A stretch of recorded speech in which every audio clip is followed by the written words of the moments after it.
അഹസൂദേ സവ്യം തവ നയനമർക്കാത്മകതയാ ത്രിയാമാം വാമം തേ സൃജതി രജനീനായകതയാ തൃതീയാതേ ദൃഷ്ടിർദരദളിതഹേമാംബുജരുചിഃ സമാദത്തേ സന്ധ്യാം ദിവസനിശയോരന്തരചരീം. സൗന്ദര്യലഹരി ശ്ലോകം 48. ഹരി ഓം. ദേവിയുടെ വലത്തെ കണ്ണ് സൂര്യരൂപമായിരിക്കുന്നതിനാൽ പകലിനെ ജനിപ്പിക്കുന്നു.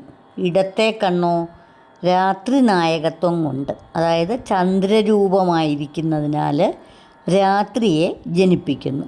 അല്പം വിടർന്ന പൊൻതാമരയെപ്പോലെ ശോഭിക്കുന്ന മൂന്നാമത്തെ കണ്ണ് പകലിൻ്റെയും രാത്രിയുടെയും ഇടയ്ക്ക് സ്ഥിതി ചെയ്യുന്ന സന്ധ്യയെ സൃഷ്ടിക്കുന്നു. ദേവിയുടെ നേത്രങ്ങളുടെ സൗന്ദര്യ മഹിമയെപ്പറ്റിയാണ് ഈ ശ്ലോകത്തിൽ വർണ്ണിക്കുന്നത്.